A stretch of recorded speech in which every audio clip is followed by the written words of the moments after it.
Anyway, that's not interesting. We're talking about second school. I forgot that was the name, I'm going to be honest, until you just said it. I was like, oh yeah, That's right. What a great name. Because growing up in a cult can set you back. So listen to two guys in their 20s try to relearn how to, I don't know, live via a podcast. And also the phrase second school is a play on a JW thing. Who came up with this name? Was it me or you? It was you. One of us deserves credit. It was you. It was me. Was it and me? Who are really? you? I think I deserve credit.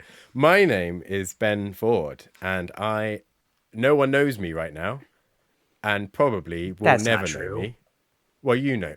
There are some people, I mean, you go to school, there's some people in your class, your teachers. They know me, that's for sure. People you might see at the supermarket. Yes, do they know me? Or are we best friends? I don't know, are you, well, yeah, I mean, I'm best friends with my local grocer.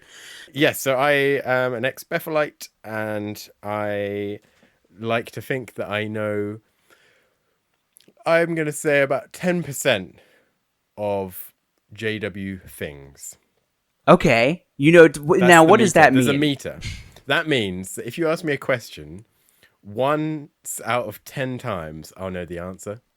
about JW related anything. Things. Yeah, like, hey, Sister Partridge, is she still going to the Oak Ridge congregation? Oh, I see. Yes. That's a JW related. 10%. I'm going to get That's it right. true. I thought you meant like if I asked you the significance of 1914, you might not know It's all in there. Well, I mean, that's pretty much what woke me up. So my lack of knowledge. That's true. So I'm not going to claim to be something I'm not. And my name's Jake. So we're just talking. We were talking about me. No. I just wanted to quickly introduce myself and get to the focus of the podcast, which is you. And you know, the Benjamin Ford Jake, experience. Tell us about your channel. What do you talk about? Oh yeah, it's called Alt Worldly, and I talk about witness stuff, esoterica. Not really. I don't know. I wanted to really focus. I really wanted to focus.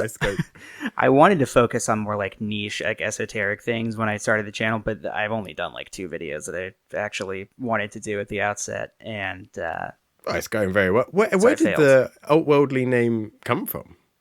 I thought it sounded cool. It came from a like something that I was writing, like a science fiction thing, and I had like people from other dimensions called like alt-worlders or something, and I thought, oh, well, that might sound cool for a channel name. I changed 2 of the letters. So it has literally nothing to do with worldly people. Oh, it does now.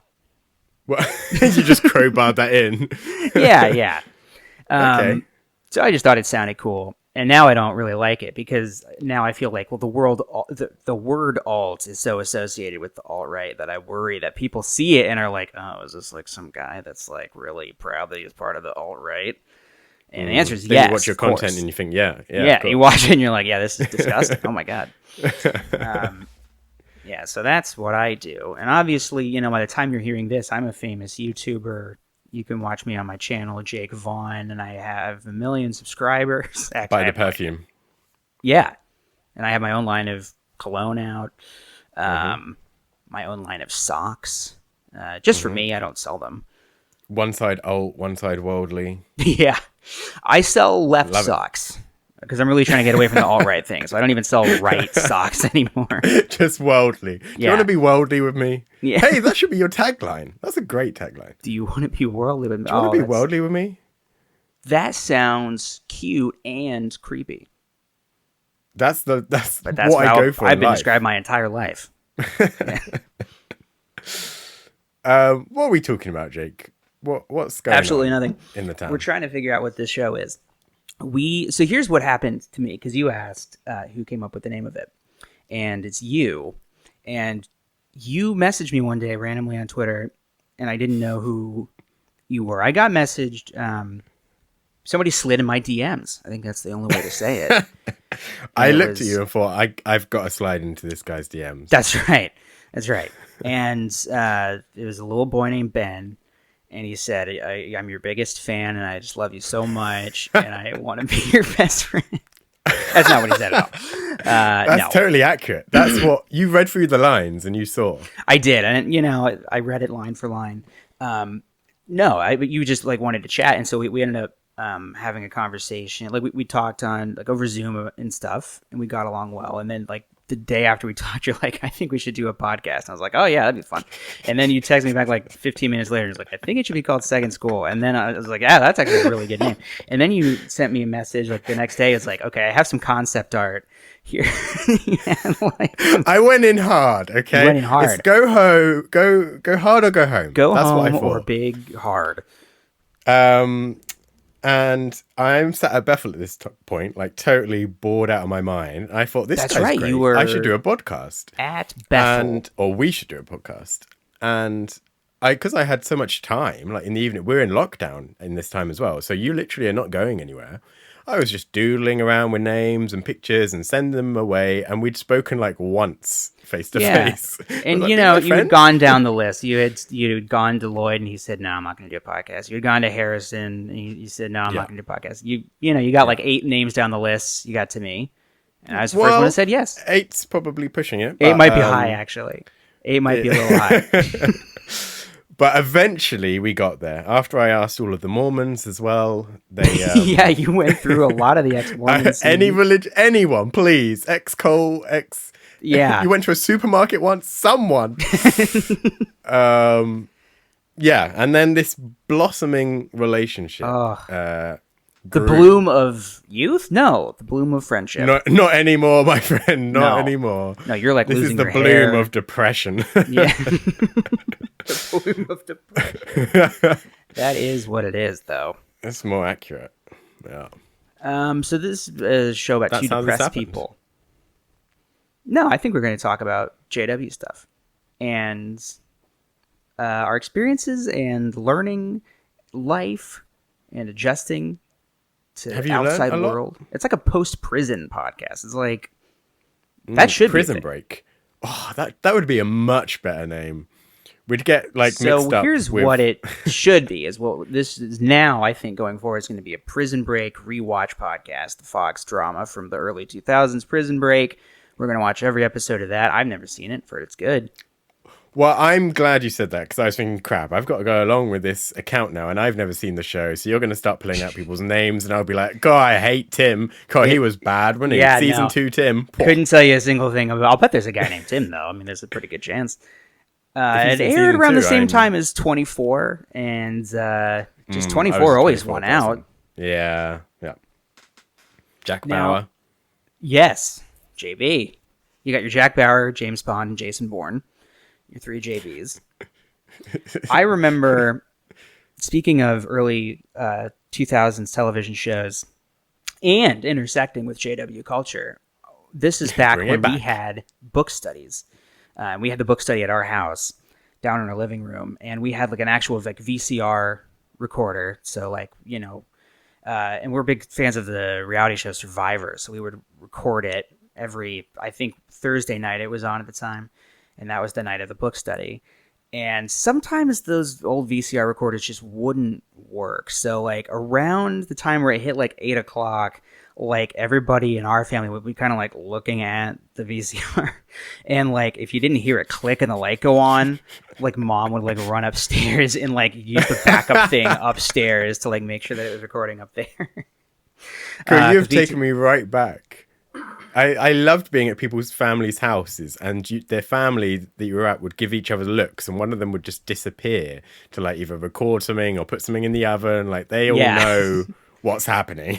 Right, because sometimes you'd have, goodie night, and there would be like stuff in the oven. Like you'd be like making cookies or something. And so, yes, the book study is happening, but also mom is like doing work in the kitchen kind of at the same time. Oh boy, the memories. Yeah. Memories. God, when did that stop? What year was it? Oh, that's outside segment. My 10%. This is a good segment that I think we should do. What's the year? And I think we should each do. We should try to guess the year and Price is Right rules closest without going over, because it seems like I still remember it so vividly, but I'll bet it stopped in like 2008. Oh, that's not a bad shout. That's not. It's Because I Definitely graduated between 5 and 10. I know it's between between 5 five. and Yes, 10. because I graduated in Yes. 2010, and I know that by the time I graduated, we weren't doing it anymore. Exactly the same. Yeah. Yeah. Ooh, well, let's So look it up. I'll bet I I'll can find it go. on the Kingdom Ministry. I'm going to go. What did you say? Oh, wait. I said, oh wait. Let's just put it out there. Oh, 7. Okay, I'm gonna look through Kingdom Because I was Ministries. baptized in oh 08 and I can't remember going to a book study as a baptized person. Ooh, that's a good point too. I think I was baptized in '07, but it could be '06. I never could remember my baptism date, and I was so ashamed of Oh that. my goodness. Rightfully so. I mean, that's a thing you Do really you should remember now? No, it's either June or July of '06 or '07. What? There's a J, and it was in Well, the summer, and it was over one of those times. I look forward to your meeting your children. Now, this one's Samantha or Elizabeth, I don't either have 12 or 16. I don't have problems with any other date. Like I remember, like my wife's birthday and like our phone numbers and social security numbers and stuff. But for some reason that day, that should have been a sign right then. Let me tell you That's something. Satan. That's what the sign should have been. You have been misled already. He's My gotten brain in. doesn't want to know this. Yeah, I know. Okay, January 2008 is when it ended. I've forgotten what we said. The book study. What did you say? Oh, wait. I said 08. You said, oh, wait. Yeah, you scumbag. You But knew. we're You kind had of- it up. I didn't. No, but I think this is controversial because technically, if it ended in January '08, probably that means the last one was in December, like December 31st of '07. True. And it So- would have been announced that it was ending in '07. So I'm going to, just for the sake of the Yes. podcast and that we get a second episode, I'm going to say we both win. I agree. I think we should compromise on this. Good. This is working. Look how well the relationship is blossoming. This is not going to last because Ben, people don't know this, Ben is very mean to me, and I'm really Constantly. nice. I'm a nice guy, famously. Well, yeah, but it's like when it gets too nice and it's just kind of annoying and you just have to start bullying the person. It's that kind of nice. People will understand. yeah. It's like, No, I hey, how understand. you doing, bud, today? Was it a bad day yesterday? Can I help you in any way? And you just think, what? Get a life, you know? I know. I've got 0 friends that I'm busy with. Like, just please Yeah. back off. Give Just me your some grocery space. store buddies. That's it. Yeah, I think that was before we started recording. But yeah, my grocery store buddies. Yes, exactly. No, that was when Grocery we were store recording. buddies. I have an ironclad memory. I've never forgotten a date in my life. So let me ask you about, like, in case people don't know your whole deal. We should talk about what our deals were, our respective deals. So Okay. we were both Jehovah's Witnesses for a long time. You until- were a Jehovah's Witness as well? I was. Wow.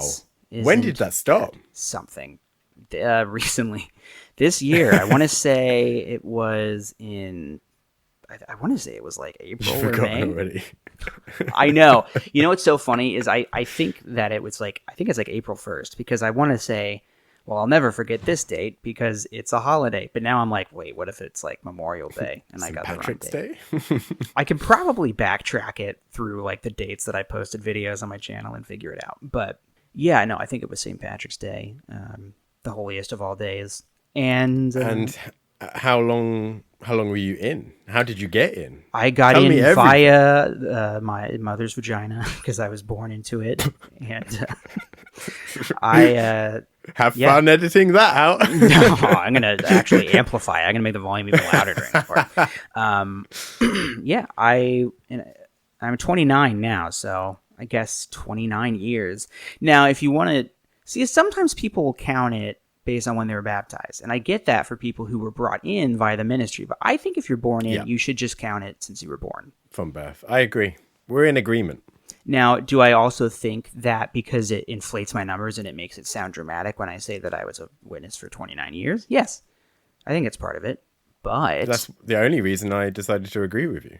yeah, we both are, content sluts, just looking to boost our numbies. I don't know. No, I just Yeah, like sounding cool to people. It's like, oh yeah, yeah. I was in a cult for how many years? 27? 27 years. Wow, how old are you? Well, 27, but Yeah, that's 27 and a half. beside the Yeah. point. Yeah. Yeah. And I was a servant for almost 10 of those years because um, I was appointed when I was 19, and I stepped down, I guess, when I was 28. So 9 years I was a servant. This is mostly a podcast about numbers and dates. Uh, I was in a Spanish congregation for a couple of years, and yeah, I was a golden boy. I was just the goody two shoes guy. I think I was known for being like a fun witness to be around because I like because like Unfortunately, I can't double check this. I know, and nobody can. And anybody who wants to You could challenge on, say anything you want. oh man, it's so true. Anybody who would want to challenge me on that is forbidden from speaking to me and reaching out to us. So they'll just have to disassociate if they want to call me out on being a not fun witness. No, I think like I was not super strict or anything. Like I would go see all the good movies, and I'd sneak in a rated R movie every now and then. I was a cool servant. I don't know. I think I was just probably pretty normal. But I also had a very, very strict conscience and would feel horrible if I ever made a mistake and would beat myself up and want to die, which I also think is normal. Wow, that that took a turn. Hey, that's the way it is. I want to circle back to something in your story already. Oh And yeah, I don't okay. mean to cut you up. You stopped. You stood down from being a servant before you left, and That's true. I imagine, indicative of how you left or why you left. Oh Do you yeah, want to go that's a into good that? point. So I would say that I started to, if you're new to the scene, we call it waking up. When you kind of realize like, hey, wait a minute, this isn't right. Um, and I want to say that started happening probably in 2018, because there was a broadcast in particular that like kind of clicked something in my brain. Like, wait a minute, this isn't right. This is bothering me. There was a JW Broadcasting episode with Garrett Loesch where he was talking about, like, what if we hear rumors about people in the governing body or branch members? There have been rumors that have been spread around on Twitter or Facebook. And what should we do if we encounter these things? And I got all excited, like, oh, wow, we're going to finally hear what all the bad people are saying. And then he's just like, well, if we see these things, we wouldn't want to spread it around. We wouldn't want to tell anybody about it. And, Jehovah knows that the slave is imperfect and he trusts the imperfect slave. So shouldn't we trust the imperfect slave as well? And it was the first time that it had like clicked in my head that was like, wait a minute, this guy wrote the script and is the kind of person that apparently has rumors being spread about him online. And he's telling me, don't worry, anything you read about me on the internet is fake. Don't believe it. Trust me, because God trusts me. And I had never thought about it in that way, and that like I never was really able to recover from that. It just really stuck in my head. Like, what if I'm being lied to? I would have no way of knowing, and so that kind of like stuck in my head. And like the convention happened later that year, and like the videos were hitting me wrong. Like I was just like watching them, like, oh, I don't know. This feels manipulative. Like I don't think this is, for some reason this isn't working. And like I would be at the meetings and like recognize myself thinking like, I don't know if I really think that. I don't know if I really agree with this, or like I would hear myself really trying to convince myself of things. Like I would realize that something that I didn't agree with, I would try to like double down on it, almost like trying on an opinion to like see if it made sense coming out of my mouth, and it didn't. So that kind of went on for a long time, for like over a year. I just was fighting with myself in my head, like something's not right, and I think that I'm starting to not believe anymore, but I don't really know why, and I just have this really bad feeling that I'm being lied to, and that maybe this is a cult, and I know that I'm afraid to look it up, and I know the fact that I'm afraid to look it up means that it probably is, but And I think the like thinking about the fear thing really got me too, because it's like there was a part on the convention that was about like it was a demonstration of a like kid disassociating, and I had just never thought about the fact before that like you can't leave for any reason. Like even if you just were like, no, I think I just rather not. Even if you didn't commit a gross sin, you still couldn't leave. And so I started to feel a little trapped, and that was kind of the trajectory. So And what point along eventually, that did you then decide I'm confident enough to step down, but not I yet had confident started enough to leave? to. I did research. I started to look around. Like I worked up the confidence. Finally, at one point, uh, I think it had just become so overwhelming. I was just like, I can't deny this anymore. Yeah, at a certain point, I was just like, okay, I just need to be honest with myself. And so I like went on I was aware that there was a Reddit because I think it had popped up one time as like a recommended thing. And of course I avoided it and didn't click on it, but it did clock in my head like, oh, there's another thing I'm afraid to look at online. So I went on there and I was really interested in the like idea of PMO people, like physically in, mentally out, and like seeing that acronym was like, oh wow, so there's like a bunch of people who feel like this who are like in, but kind of have this like they don't really believe it. That's like me. Um, and so that made me feel a lot better. Like, oh, okay, I felt like I was insane. I felt like I was the only person like this. Uh, and then of course, once you start like going down the YouTube rabbit hole and watch the Australian Royal Commission, then you're done. So that only, it took me like a day to wake up once I finally did research, but um, I continued to be a servant for several months after that, and like was still involved in LDC projects. Like my dad wanted to make me and my wife maintenance trainers, which is like you go around to Kingdom Halls and like train people on how to take care of the Kingdom Halls and stuff. So I did like one session of that, but I told and I was involved in there was like disaster relief training going on. A lot of people have the conception that um, witnesses have go bags for Armageddon, but that was never that's never what it was stated like in any of the programs that I attended and like that was going around. It really was about like if there's a natural disaster, you should have some things prepared for you. And literally Armageddon never got brought up. So I thought like, well, I'll ride this out. I'll help out with this thing. Um, and eventually, yeah, like I told my dad, like, yeah, I can't do this anymore because I'm going to step down as a servant because I have some doubts. And I told him I had doubts when in reality I was totally awake. And I don't Maybe know. just a translation. Step down means you were already a ministerial servant, so you'd been given this responsibility in the congregation. But once you have something as a witness, you basically can never give it up. You can Yeah, only go yeah. further down the rabbit hole. So stepping down is when you go back to them, right? And you say, I am going to formally hand this back. And that's not necessarily looked with the most fondness of eyes upon.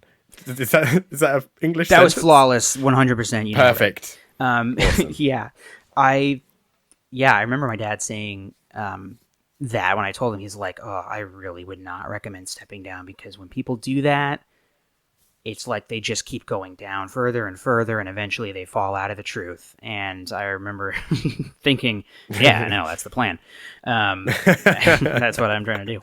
Um, but and it was funny to me that he said that because it was like, have you never put together that people are stepping down because they are like because they want to leave? Like Yeah. now that I had that perspective, I was like, yeah, Dad, that's why they're doing it. It's because they want to leave and they can't be a servant. So anyway, yeah, I will say like I had very nice elders and they were always nice to me.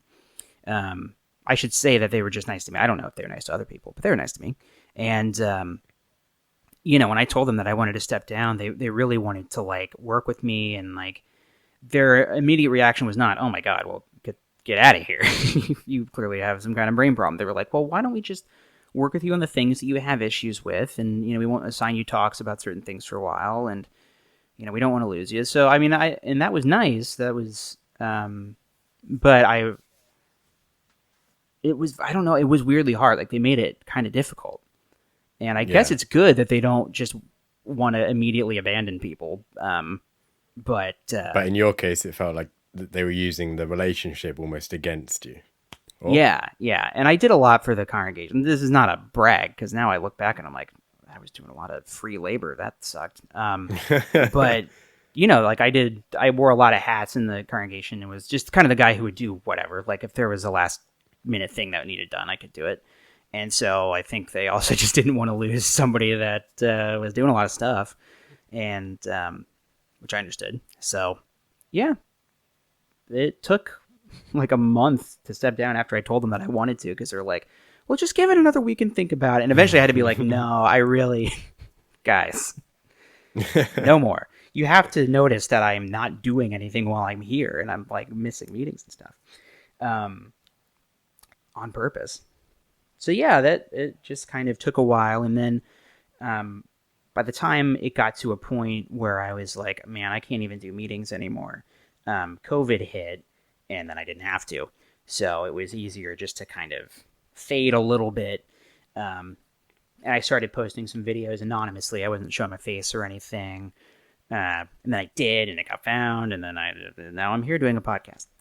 So from the time I like woke up to getting disfellowshipped, it was like probably a year, or maybe a little less. which is, I guess, pretty quick, really, in the grand scheme of things. Yeah. From 0 to 100. It feels like longer in hindsight, because I look back and I'm like, yeah, I really was struggling with this stuff for a lot longer than I admitted to myself at the time. Sure. I think maybe you'll validate me in my experience and tell me that Hopefully I'm not. normal. Yeah, hopefully not. But yeah, I don't know. Like if you've gone back through your experience and realized, like, oh, this I always did have a problem with, and I just kind of let that go on the shelf or fade into the background, or I just train myself not to think about it. I don't know. And then sometimes I wonder, like, am I just telling myself that in hindsight to like make myself feel better? I don't know. That's something we can get into on the show. That's something I can get into with my therapist. Yeah. No, you don't need a therapist. You have a podcast. That's your motto. That's me. Free therapy from Ben. So tell me about you, Ben. Because you were also born in, right? I was born. I'm not going to repeat what you said. I was born as a Jehovah's Witness. Yeah. Oh, you're not going to repeat what I said? Yeah, I was born in my birth father was disfellowship when I was young, so I was raised by my mum and my grandparents on her side. Well, her parents, obviously. And until my stepfather came along, who I pretty quickly started calling dad. That was when I was 6. I never noticed ever, really. I thought we were like center of the congregation family, but it turns out in hindsight we were much more flaky than I ever realized. Seat warmers. That's what we call Yeah, a them. little bit. Well, I think the thing was that my parents were more flaky than I was. Like I would always somehow end up going either with my grandparents or someone would take me. So my attendance was definitely a lot higher than everyone else's, which in hindsight didn't do much. But I felt at least growing up that we were like, really in the congregation, and we were. And we moved about a bit in the UK. And in case people hadn't got that from my voice, I am. That's right. You are not indeed from the British. Midwest. No, I am from the best place. No, it's not true for many reasons that I will go into in another podcast with someone else who we can take down the government. Anyway, yeah, so we moved about, and I eventually became a ministerial servant like yourself when I don't even know how old, but late teens, I guess. Okay. Like 18. Very nice. Does that make sense? Probably. Yeah, I was 19. Someone's gonna correct me, but fact checkers. yeah, I can't remember when it was, but I was in Winchester at the time.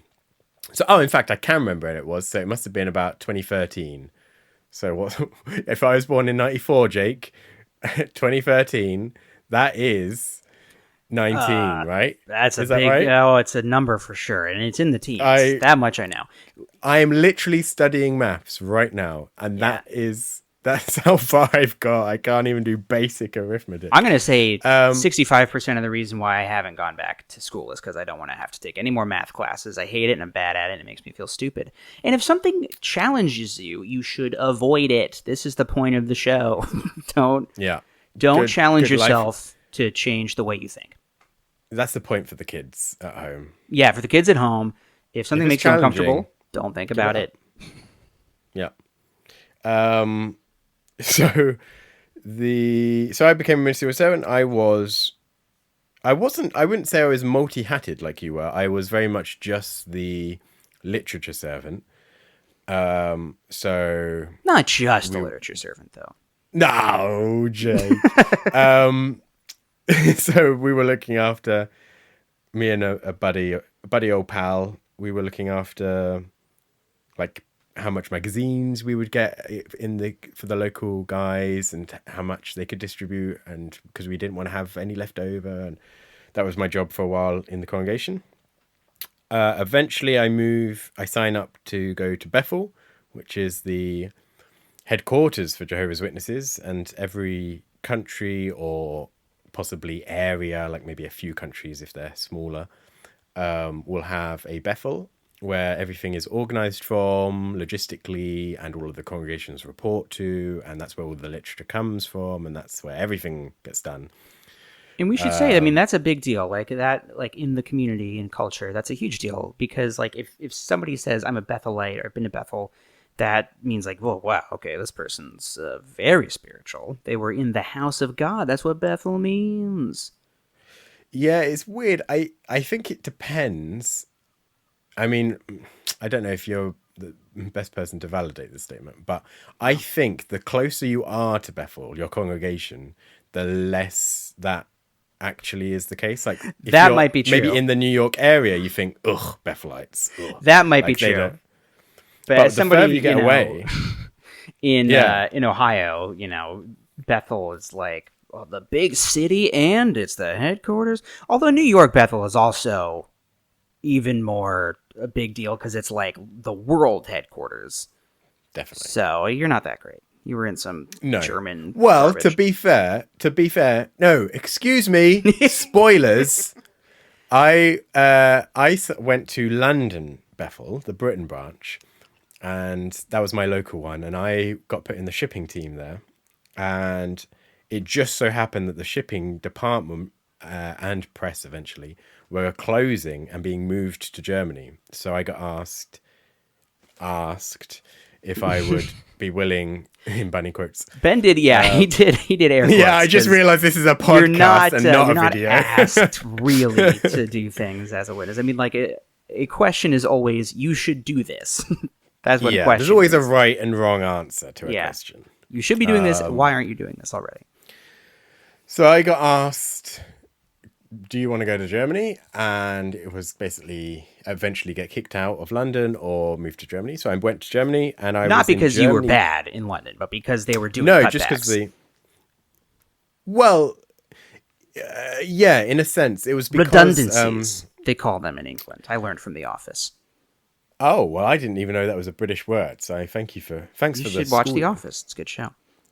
I watched the American Office. It's good. I also like that one. Um, I think there's a German Office. We'll talk about that at some point, I'm There sure. is, but it's not called The Office, and eventually they got sued by The Office because it was an exact copy. Is it called The So Concentration interesting. Camp? I think I can't. Hey! I will protect the German viewers with my Yeah, life. you would. No, I can't remember what it's called. It's Stromberg or something like that. Oh, gonna yes, get I did hammered hear now. about this. Yeah, I know what you're talking about. Really? Mm-hmm. Oh, I I'm got a- it right. Bit of an Office nerd. So, no. So the reason it was occurring is the Britain branch was back then in London, and the London offices were getting too small, essentially. So they were building a new one outside of London, much like what happened in New York. And because of that, they eventually decided they're not going to have a press anymore after so many, like, I don't know, not 100, but maybe coming up for years and years. Britain had been producing literature, and that was going to stop, and it was going to go to Germany and be centralized. So shipping and the press were being moved to Germany in preparation for this big move of London. Anyway, so I moved to Germany, and I'm there just over 5 years in total. I first of all go into the shipping department because it was a transfer like that, and maybe halfway through or just over halfway through, I get kind of transferred, not completely, but I dip my toe in the video team, the regional video team, who are responsible for all of the video content. Well, the worldwide teams are responsible. Our team was just one part of that. So I'll so ask I some was either follow up questions distributing about printing that later. and either sending stuff to Africa and to Europe that was printed, or producing video content.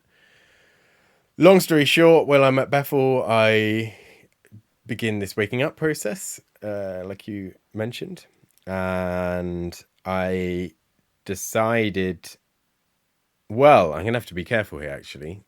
I wasn't confident enough with what I was discovering myself, because one of the witness things is, when you're, well, as a witness, you can't, as you say, go on these sites or read anything from people who have left. Mm-hmm. And if you do, then that's maybe letting in an opportunity for the devil to like mislead you. And so I started having doubts and finding out different things just from like Wikipedia and whatnot. But I was starting to think, well, this is exactly what they said would happen. I'm starting to doubt things. That's a good point. So because it was leading into the story that I had heard so much, I thought, I'm gonna check myself here. So I spoke to someone about it, and which was quite a risky move, because if you do that as a witness, 99.9% of times they'll what's it called? Dob you in, we'd say in England. I don't know how you would translate. Turn you in? Like they'll... Yes, turn you in, exactly. Okay. So let's stop down on that for a second, though, because you bring up a good Okay. point, which is like, you are told that if you see, what's called like apostate material, which is anything from any critic of the organization, especially ex-members, that it will erode your faith, that it's spiritual poison, and that it's dragged people out of the truth. So, you have a certain amount of self-doubt when you look at that stuff, because you're like, oh, wow, this makes a lot of sense. But because you have been indoctrinated on, the witness viewpoint of things, you're like, but wait, this is what they said would happen. So how can I trust this information? So that's a really important thing that you brought up. And then, yeah, I didn't know that you told somebody about your doubts. I was too afraid. You're a brave young lad.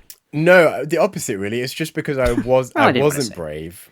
I was too unsure of myself. So I thought it was logical. Because let's say for a minute that it's true, all of it's true, then checking yourself is gonna bring you back, right? It's gonna stop anything getting too bad. On the other hand, if it's correct, then checking yourself is gonna like make you realize what a crazy place this is, So it was kind of like win-win a little bit.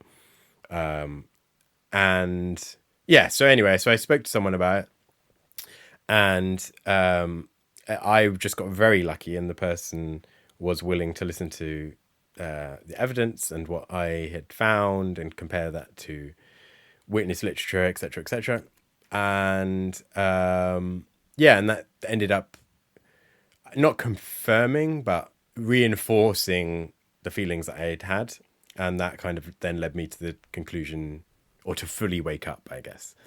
So they didn't shut you down, and they didn't say, they didn't like ring the alarm bell, and like in Monsters Inc., like a bunch of like hazmat suited elders didn't swing in and say we got a 2319, and like they didn't like hose you down with holy water and stuff.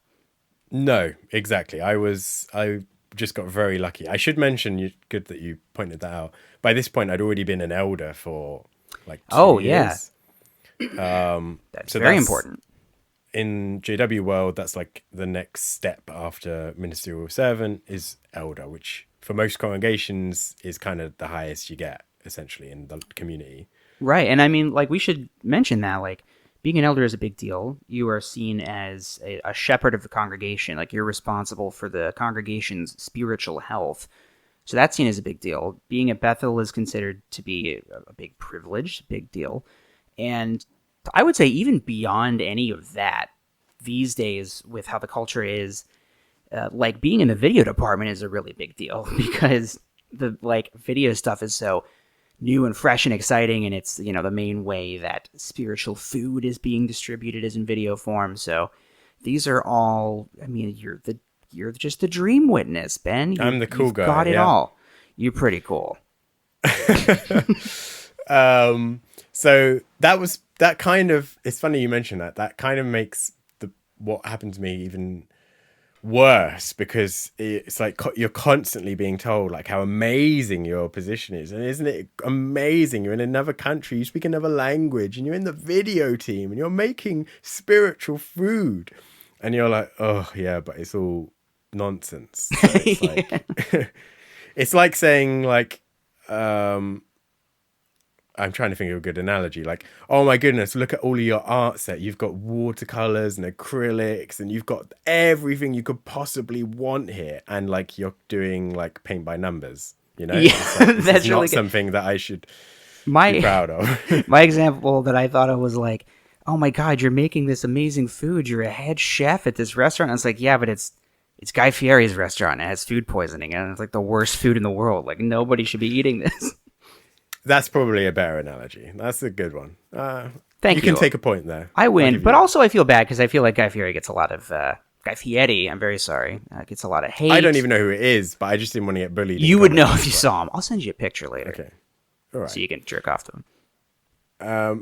It's turned into that kind of podcast.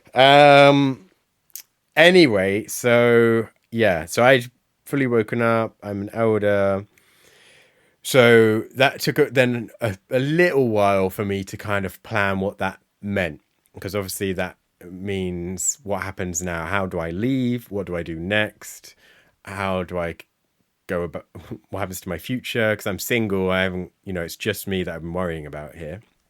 And yeah, I got basically, it took a while and a few low points, and eventually I saw, actually, funnily enough, on Reddit, a comment by someone who said that the thing that helped them leaving was realizing dreams that they had had as a witness that they couldn't do before. And that led me to think about, like, working at like Microsoft or Apple or Google or something like that. I'd always been super nerdy about them. And I thought, you know what, if that's now a possibility, and it wasn't before, because that would be, slaving for two masters. So yeah, so I'm going to do that. So here I am now. The plan went well, and I am studying computer science at university back in England. And I say the plan went well. The maths is already leagues beyond what I thought I would ever be considering. Like, we're using symbols I didn't even know existed, like calculators and things. You're going to But like the third tier of like the Apple calculator that like nobody ever uses. yeah, I'm my maths teacher laughs when like I pull out the Apple calculator app. He's like, no, that's not. You need a scientific calculator, and I was like, isn't it like the same thing? And he just looks at you like, anyway, yeah. So that was the plan, and 99.9% of my plan got executed flawlessly, and it made the transition into the world much easier for me, and much less stressful and less emotionally horrific. I decided, in contrast to your experience, I decided I wouldn't say anything to, well, I'd already told one person, but I wouldn't say anything to other people. I would decide when I leave, and I would hand them the letter, which is like the only alternative to being kicked out, is handing them this letter, Yeah, which kicking says, yourself out.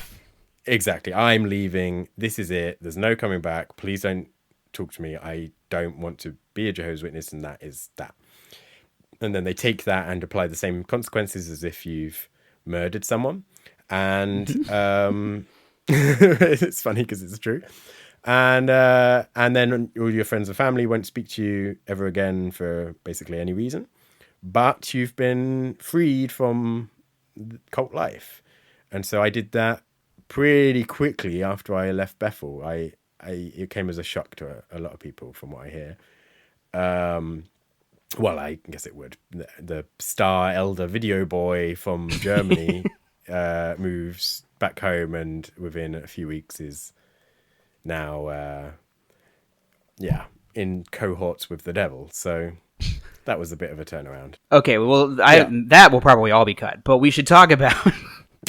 I can't even remember what we were talking about. Well, I think this is. Where we left off, you were talking about your exiting process and all that, and we had kind of ended with the fact that we're both being shunned, which we really have only touched on very briefly. Like, I kind of intentionally decided to blow everything up and get disfellowshipped and go through the whole process. I just kind of wanted to, for me, I just had like a realization, because I've been posting videos anonymously, and I was like, you know what? If my family doesn't love me enough to, or like if they're willing to shun me over YouTube videos, then that tells me everything I need to know about this religion and what love is, and then that's on them. And so I did post a video with my face, and it got found immediately. And guess what? My family shuns me now. So, it sucks, and it's the shunning is definitely the thing that I would say like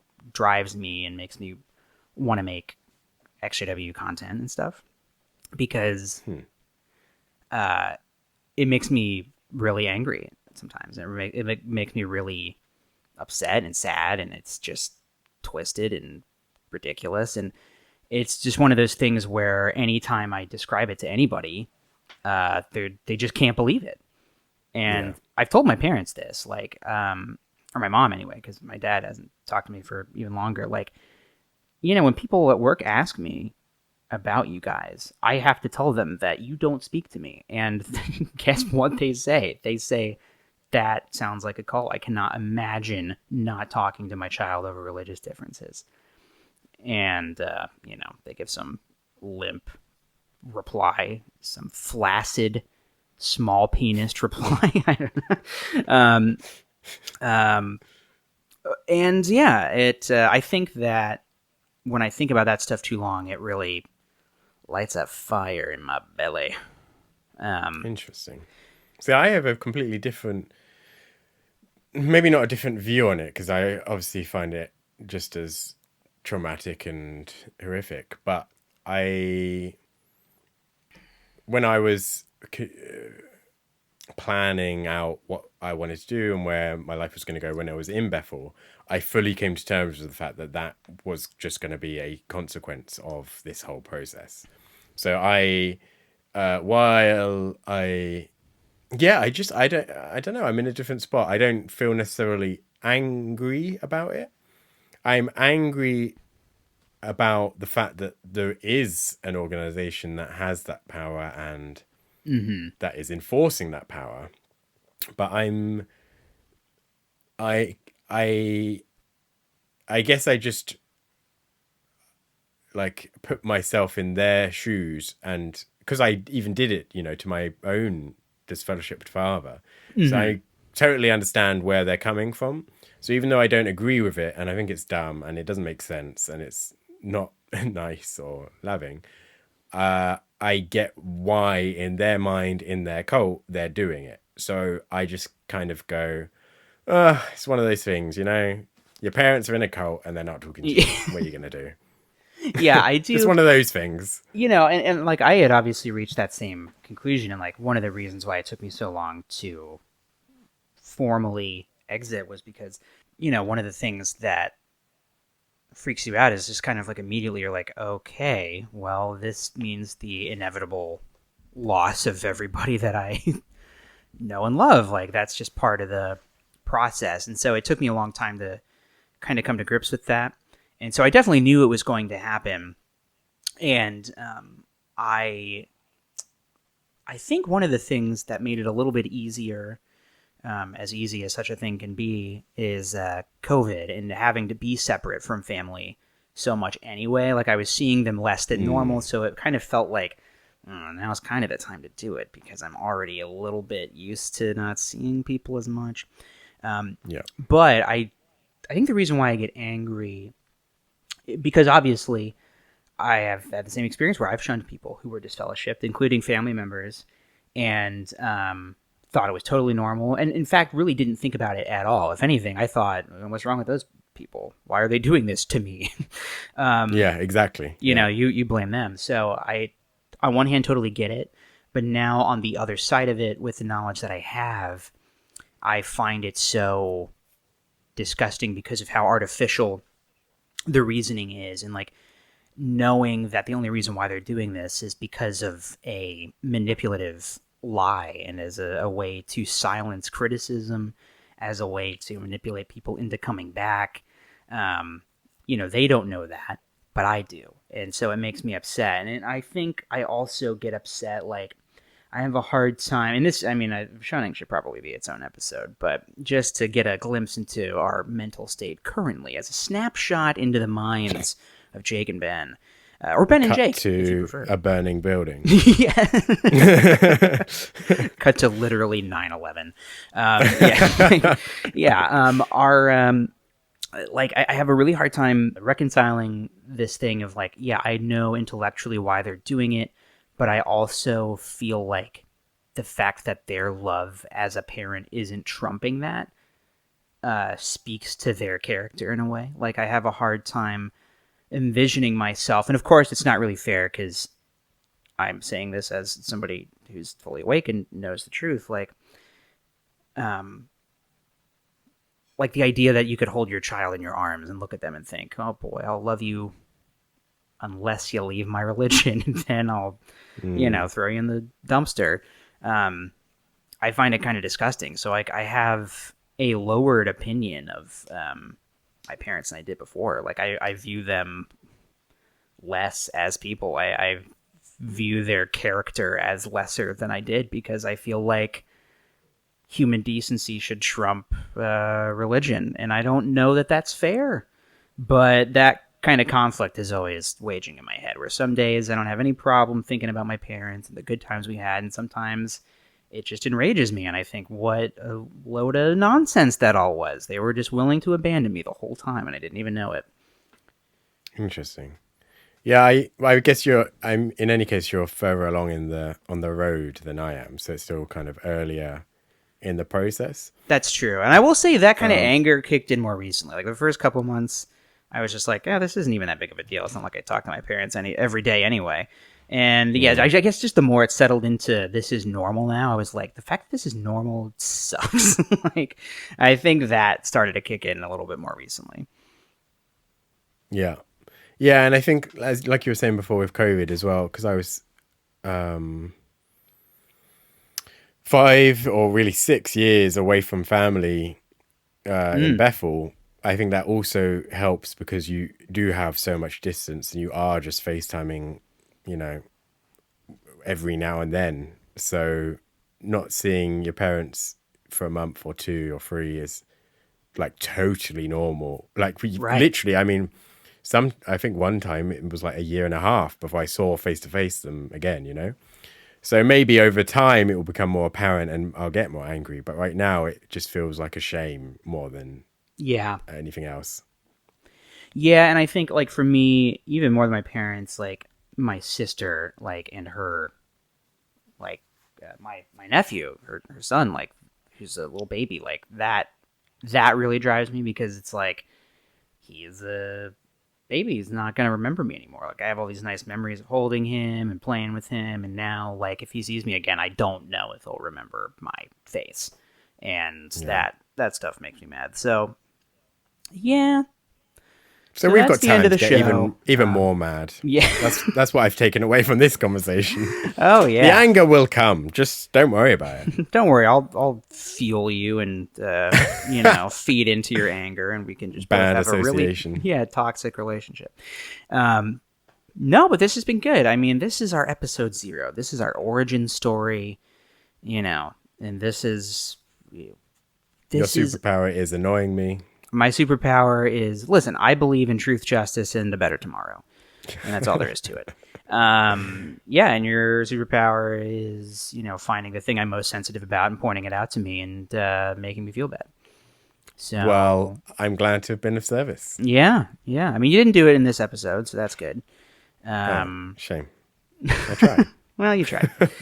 Yeah, and you're really not super like active on social media or anything currently, so I can't really say like know. check out your YouTube channel, check out your Twitter because you don't really True. do anything. I Dan. have a YouTube channel. It's just empty and no one knows about it or Yeah. knows who I am.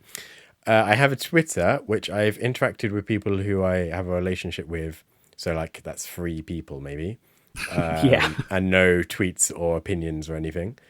And again, no one knows about it because no one cares who I am at this point in time. Good, But important reminder. obviously, eventually, like within the next few weeks or months, I'm going to be like the most famous person ever. So if I people, mean, you're going to be like, Justin Bieber in 2008. Because look at my face. I mean, Yeah, people are going to go wild for this.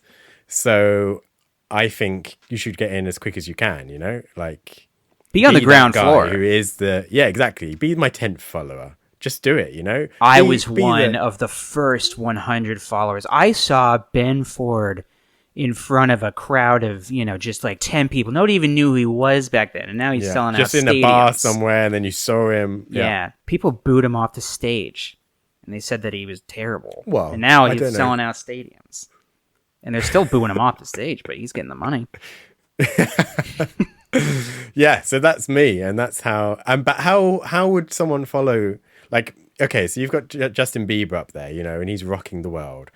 Well, let's Yeah, it say, feels like a bad you example walk down now. the street, and You're got, Lil like, Nas some X homeless at this guy point. that. Oh, that's a good because he's cool. I like. Because he's actually cool and people like him and he is very famous. Yeah, that's a good. Justin Bieber is in your his, analogy like- was at 10 years out. Yeah, Yeah. Justin Bieber's like, are we still taking him seriously? I mean, he is famous technically because he already is, but Mirroring that back to you, Mr. Alt-Worldly, which has Yeah. nothing to do with worldly people, how would one follow Not true. the worlds of alts? Twitter I'm active on a lot, and the YouTube channel Alt-Worldly, and then hopefully I've launched a video under my own name. Jake Vaughn, I think, is what I'm going to go by. I think I'm going to drop the last name, keep my middle name because it's easier to pronounce and it sounds cooler. And Debatable. also, I don't know how much I want to be associated with my family name. That's another thing we can talk about. Oh, that is future a great episodes. topic. Yeah. You know who we should get on that now- episode is Summer. The girl, Cheyenne. Yes. Yeah. Yes. Yeah, because Is it that video was Cheyenne? like, yes, her name Summer? yes, I know. I think it's Cheyenne Summers. That's it, Cheyenne Summer. Yeah, we will cut out the part. You know who we should Because get on this episode? Is Cheyenne Yeah, Summers. our good friend that we know the Our name good of. friend who definitely knows who we are. Yeah, because she made a video about that, and it really got me thinking about it. 100%. It was such a great video. And I love the name Summer from 500 Days of Summer. So I was like, good choice. That's a great name.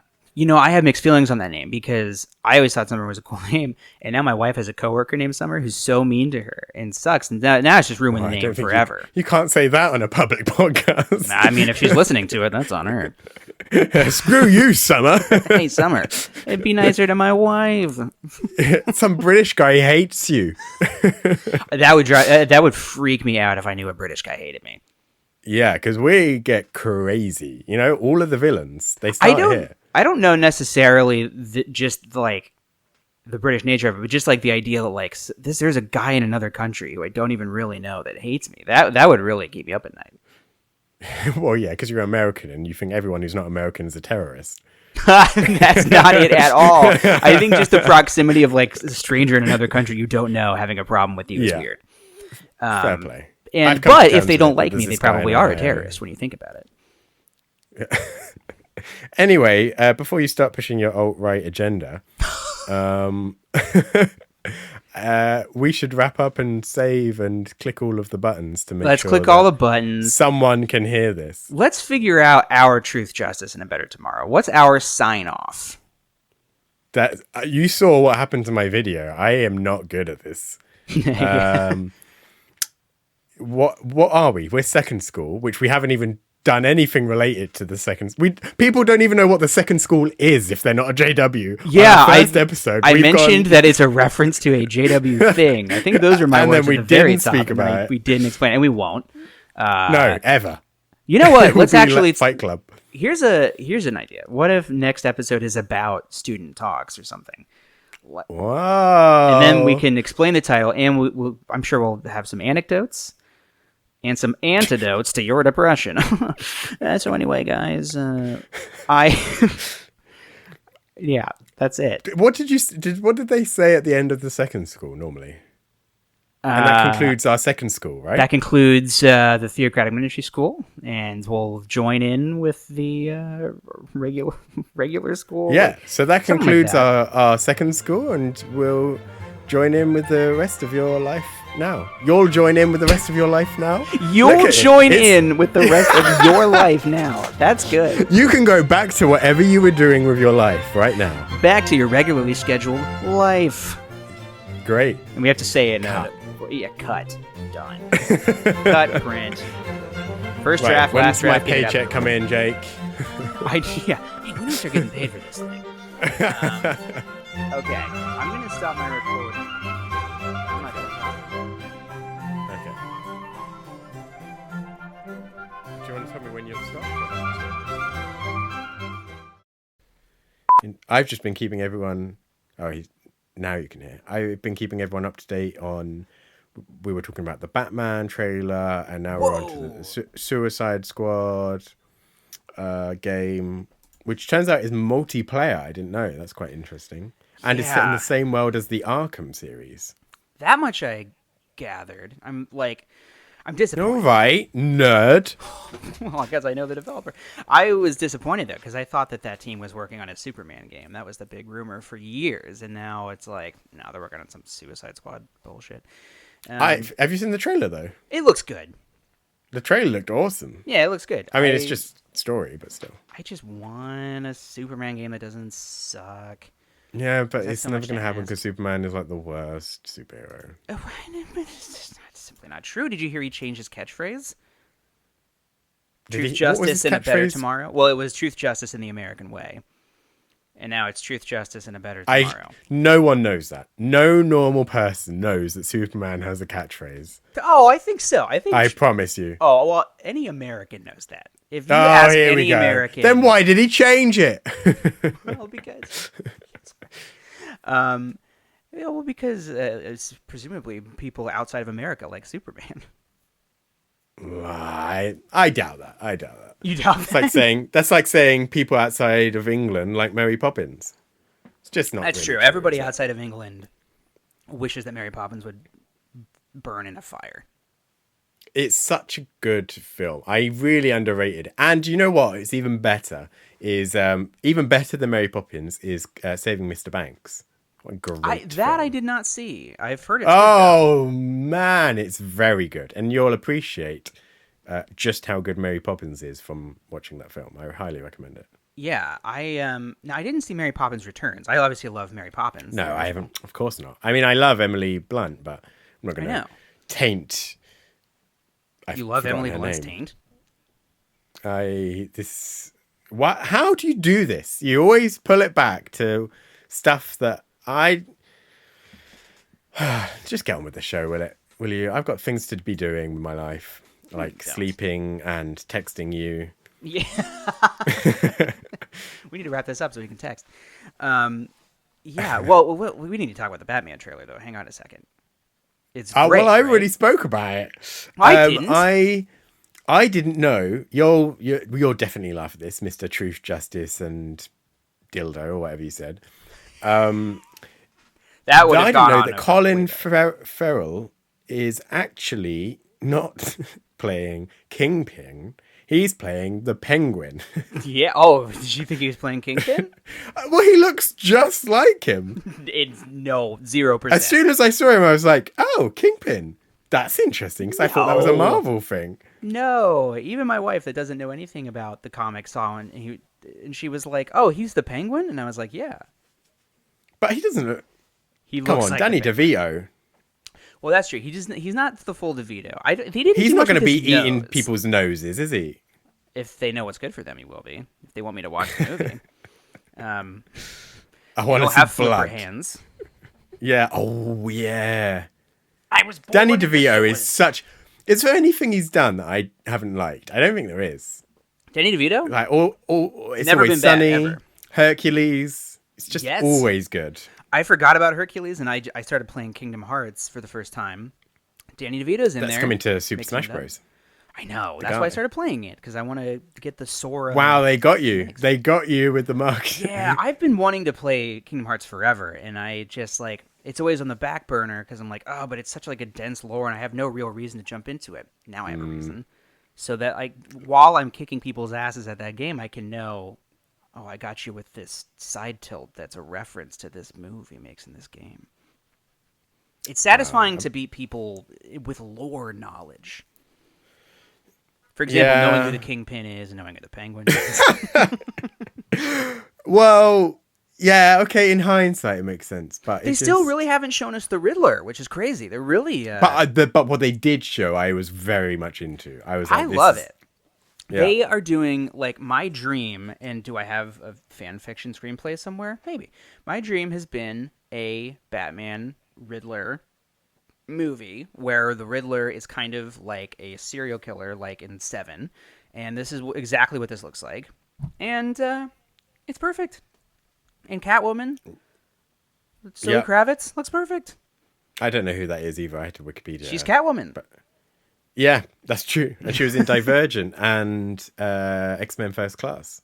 X-Men First Class is where I know her from most, where she plays the butterfly lady, Angel. Yeah, very good. Wow. Well, I forgot. I tell you what, until that is the one thing that I am actually excited about, because I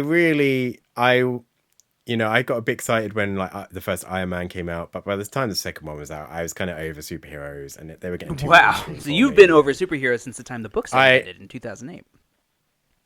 No, that's not true. Okay. Iron Man 2 came out in 2010. I'm sorry. I'm sorry. Yeah, so the whole Marvel thing, I'm like, I'm not that really. I've watched the Avengers and whatnot. It's okay, it's fine.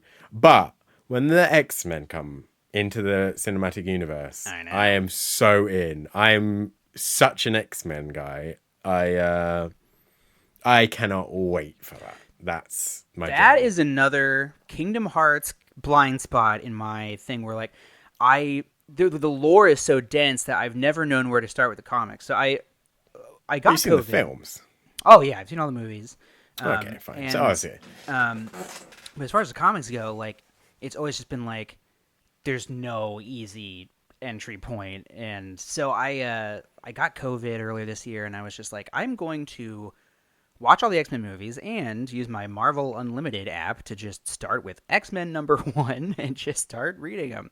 And it was very fun because, Bolivar Trask, he was just right there in the comic as I was watching it on screen. What a good time. Nice. And great. It's great artwork. That's the life we're all aiming for. I know. I'm wondering Get if I COVID should jump and into sit the down. Ultimate X-Men, because I love the Ultimate Spider-Man. That's my favorite Spider-Man. But I've heard that all the other Ultimate titles kind of sucked, so I don't know. Ultimate X-Men. Oh. But I just think they're kind of never bad. I just feel like X-Men's just always a book that everyone's like, yeah, it's really good. Everyone's just like, yeah, you should be reading X-Men. It's really good. Yeah. And I think it's one of the...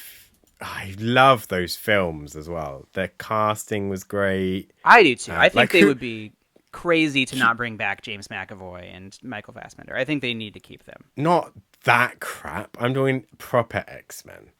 Oh, okay. So, I mean, obviously, I love Patrick Stewart and Ian McKellen. I don't think that they're up for it necessarily. But you can do anything now. Dead, Flipping Carrie Fisher and Tarkin are back. So yeah, and then everyone loved how they handled that. Well, it's a different, branch of the same company.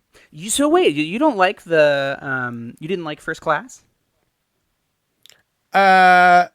It was during the time when I was over superheroes, so it was see, I think they were trying again, but I really liked the old ones. I'm that guy. I was kind of where I was kind of out on superhero movies, and then I saw it First Class and was like, holy shit, this is like one of the best superhero movies I've ever seen. So I love First Class and Days of Future Past, and then Apocalypse is miserable, and Dark Phoenix is also really bad. We watched it for the I first time didn't see recently. either of those. Oh. So you're talking about you're some big X-Men fan, and you haven't even seen all the movies. No, sorry. So in a way, I'm a bigger When I fan said than you. X-Men fan, let me rephrase that too. I like the X-Men film from 2000 and whatever, X2, Yeah. Last Stand, You like Last and Stand though? that's it. Yeah, I do actually, Oh, because I there's a lot of really good stuff like in there, but that girl who plays Phoenix, who uh, also is in yeah, How to Get Away with Murder. yeah. Oh, Forgotten her name. I hate that I can't remember her name. But yeah, she's great. She's And awesome. I love the opening scene of The Last Stand with Angel shaving off Oh, his trying to pull off his no, wings in the that's bathroom. like the worst bit for me.